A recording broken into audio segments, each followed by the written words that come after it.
नमस्कार, बसा. चला, आज मी तुम्हाला स्वाध्याय दिलेला होता. प्रश्नोत्तरे सोडवून आणायला सांगितली होती. आपण काल पाड्यावरचा चहा हा धडा आपण अभ्यासलेला होता. तर त्या धड्याची प्रश्नोत्तरे सोडून आणायला तुम्हाला सांगितलं होतं. किती जणांनी सोडून आणली आणि नाही सोडून आणली? बोट वरती करा. किती जणांनी नाही सोडून आणले? सोडून आणले. ठीक आहे, ओके.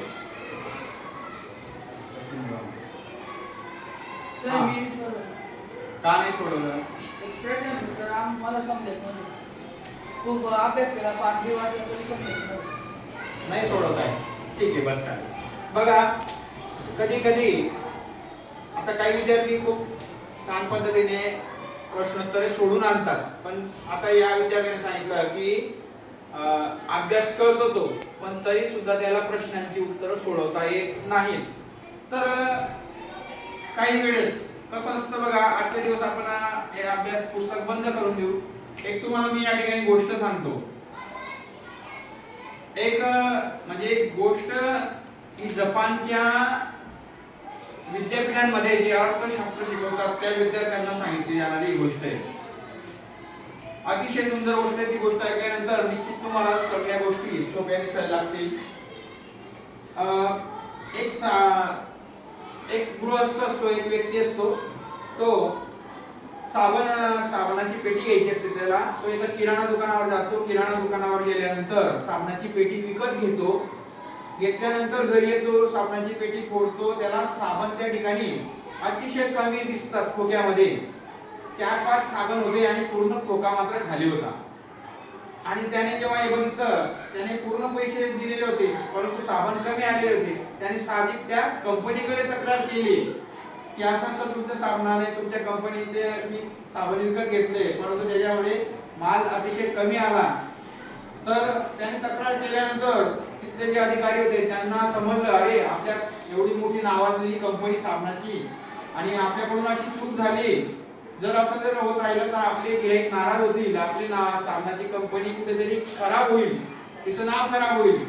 मग आता काय करायला पाहिजे? त्या गृहस्थाला तर त्यांनी जे काही भरपाई होती दिली, परंतु असं पुन्हा घडू नये म्हणून काय करायला पाहिजे? मग त्या ठिकाणी जे कंपनीचे मोठमोठे साहेब होते ते एकत्र आले. त्यांनी खूप मोठी मीटिंग घेतली. अरे काय करावं लागेल, काय करावं लागेल. सगळे जे तज्ञ होते एकत्र आले. आल्यानंतर त्यांनी त्या ठिकाणी विचार केला आणि सगळ्यांचं मीटिंग झाल्यानंतर असा निष्कर्ष निघाला की आपण काय करावं, एक मोठं एक्सरे मशीन तयार करायचं. आता तुम्ही कंपनी बघितली असतात, त्या ठिकाणी पट्टा असतो, त्या पट्ट्याने सगळा माल असा जात असतो आपोआप. तसं त्या ठिकाणी साबण तयार झाल्यानंतर आपोआप त्या ठिकाणी मशिनरीने त्या खोक्यामध्ये साबण पडायचे आणि ते साबणाचा खोका पॅक झाल्यानंतर असा पट्ट्याने जायचं असं पुढे. मग काय करायचं? सगळ्यांनी सांगितल्यानंतर असं एक एक्सरे मशीन तयार करूया म्हणे आपण की त्याच्यातून साबणाचा खोका भरलेला आहे की खाली आहे आपल्याला कळेल. मग त्या ठिकाणी 1 लाख रुपये खर्चून मोठमोठे सायंटिस्ट आणले आणि त्या ठिकाणी एक्सरे मशीन त्यांनी तयार केलं. एक्सरे मशीन असं की त्या ठिकाणी पट्ट्यावरून जेव्हा तो खोका, साबणाचा खोका पॅक होऊन जात असेल तेव्हा तो खोका जर खाली असेल तर लगेच त्या ठिकाणी एक्सरे मशीन मध्ये ते दिसणार. त्या ठिकाणी 1-2 व्यक्ती ते चेक करण्यासाठी असतील आणि लगेच त्यांना कळालं की तो खोका उचलून बाजूला ठेवतील, म्हणजे अशी चूक पुन्हा होणार नाही. झालं. लाखो रुपये खर्च केले आणि त्या ठिकाणी खर्चून त्या ठिकाणी 2 व्यक्ती अजून परत ठेवले आणि त्या ठिकाणी असं कधी जर झालं तर साबणाचा खोका पूर्ण भरलेला नसेल, असं नजर चुकीने किंवा मशिनरीने जर खाली राहिला तर परत त्या ठिकाणी गेल्यानंतर त्या एक्सरे मशीन मध्ये कळायचं. आणि मग पुन्हा अशी चूक झाली नाही, साबणाचा खोका कधी रिकामा गेला नाही पुढे. परंतु असा एक प्रसंग, एक साधी कंपनी होती, साबणाचीच कंपनी होती. ती अतिशय म्हणजे छोटी कंपनी होती, नुकतीच त्यांनी ती सुरू केलेली होती. त्याचा बजेट सुद्धा कमी होता. पण असा एक प्रॉब्लेम त्यांना सुद्धा आला आणि त्यांची तक्रार सुद्धा अशी झाली की त्यांच्या साबणाची जो खोका होता त्या खोक्यामध्ये अतिशय 2-3 साबण होते आणि बाकीचा खोका तसाच खाली गेलेला होता. असा एक तक्रार आल्यानंतर मग त्या ठिकाणी त्यांनी काय केलं, त्यांनी एक दोन जे साहेब होते त्या ठिकाणी आले एकत्र आणि त्यांनी त्या ठिकाणी जिथून साबणाचा खोका असा पुढे जायचा पॅकून, तिथे त्यांनी काय केलं, एक मोठा पंखा आणला बाजारातून शक्तिशाली आणि त्या ठिकाणी तो टेबल फॅन त्या ठिकाणी शक्तिशाली पंखा त्या ठिकाणी ठेवला. आता काय व्हायचं, साबणाचा खोका भरून तिकडून आल्यानंतर आपोआप तो पुढे जात असताना तो जर खाली असेल तर काय होईल, साबणाचा खोका पूर्ण प्रेशरच्या हवेने जर पंखा असेल तर तो साबणाचा खोका जर खाली असेल तर तो उडून खाली पडायचा. याच्याने काय व्हायचं, जो साबणाचा खोका असेल खाली जर आला असेल तर तो खाली पडायचा आणि भरलेला असेल तर तो पुढे जायचा.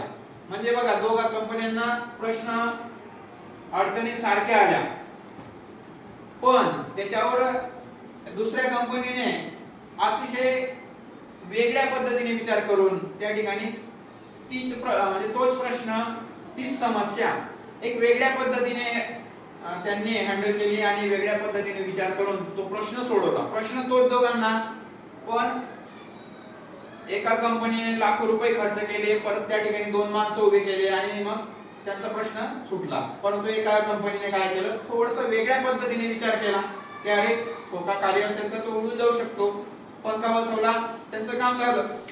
अशाच पद्धतीने आपण सुद्धा जीवनामध्ये अनेक गोष्टी आपल्याला, अनेक संकट किंवा अनेक गोष्टी आपल्याला कठीण वाटतात किंवा आपण त्या ठिकाणी अडकून जातो, आपल्याला असं वाटतं की अरे आपल्याला जमत नाही, कसं काय होईल.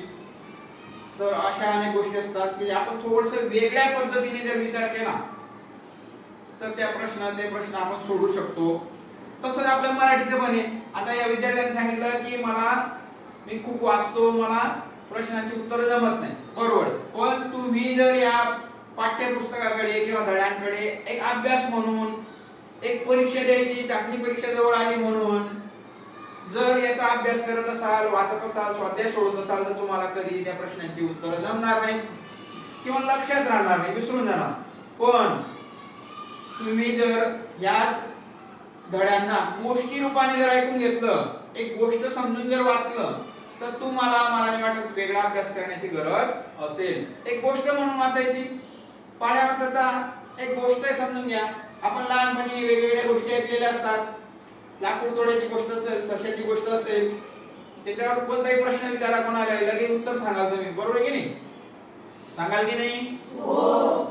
तशाच पद्धतीने या धड्यांना सुद्धा एक गोष्टी रूपाने जर आपण ऐकून घेतलं किंवा वाचताना, अभ्यास करताना, वाचताना जर आपण या धड्यांना गोष्ट म्हणून जर आपण वाचलं तर वेगळा अभ्यास करण्याची गरज राहत नाही. धडा वाचायचा, त्याच्यावर मनन करायचं, असं प्रत्येक विषयाचं असतं. तुम्ही गणितामध्ये सुद्धा बघा, एखादं गणित जमत नसेल तर त्याला एक वेगळ्या पद्धतीने सुद्धा आपण विचार करून सोडू शकतो. चित्रकला असेल, चित्रकला विषय सुद्धा बघा, त्याच्यात जसं सरांनी काढलेलं असेल तसं आपल्याला जमत नाही. समजा एखादा व्यक्ती काढायला सांगितला तर आपण त्या ठिकाणी अडकून जातो, पण त्या ठिकाणी आपण थोडंसं एखाद्या व्यक्तीचं चित्र काढायला लावलं तर तुम्ही सोप्या आकारातून सुद्धा चित्र तशाच पद्धतीने काढू शकतात. एखादा व्यक्ती तुम्हाला सांगितलं की एखादा व्यक्ती उभा आहे आणि तो बघतोय फुलांकडे, झाडांकडे, तर आपल्याला लगेच जमणार नाही. पण आपण समजा त्या ठिकाणी सोप्या पद्धतीने थोडंसं त्या चित्राचं निरीक्षण केलं, सोप्या पद्धतीने विचार केला तर लगेच जमू शकतं. या ठिकाणी बघा, मी एक वर्तुळ काढलं, एक आयत काढला, परत एक लांबट, एक मोठा एक आयत काढला, या ठिकाणी एक त्रिकोण काढला, या ठिकाणी त्रिकोण, या ठिकाणी परत एक आयत, या ठिकाणी परत एक आयत. तर बघा या ठिकाणी दोन रेषा मारल्या, या ठिकाणी काय झालं, चित्र तयार झालं. असं चित्र जर तुम्हाला काढायला सांगितलं तर लगेच जमणार नाही. पण सोप्या पद्धतीने प्रत्येक गोष्टीकडे थोडंसं वेगळ्या दृष्टीने जर आपण विचार केला तर ते आपल्याला सहज जमू शकतात. असं प्रत्येक विषयाचं असतं. तर आता तू काय करायचं सचिन, उद्या या धड्याला, ज्या धड्यावर तुला प्रश्नोत्तर जमत नाही त्याचं काय करायचं, उद्या गोष्ट समजून वाचून यायची. जसं आपण गोष्ट सांगतो, ऐकतो किंवा वाचतो त्याच पद्धतीने गोष्ट म्हणून त्या पाठाला किंवा त्या धड्याला वाचून यायचं आणि मग प्रश्नोत्तरे सोडून बघायचे आणि बघ मग त्याच्यानंतर तुला काय वाटतं फरक तो मला सांगायचा आहे. ठीक आहे, धन्यवाद.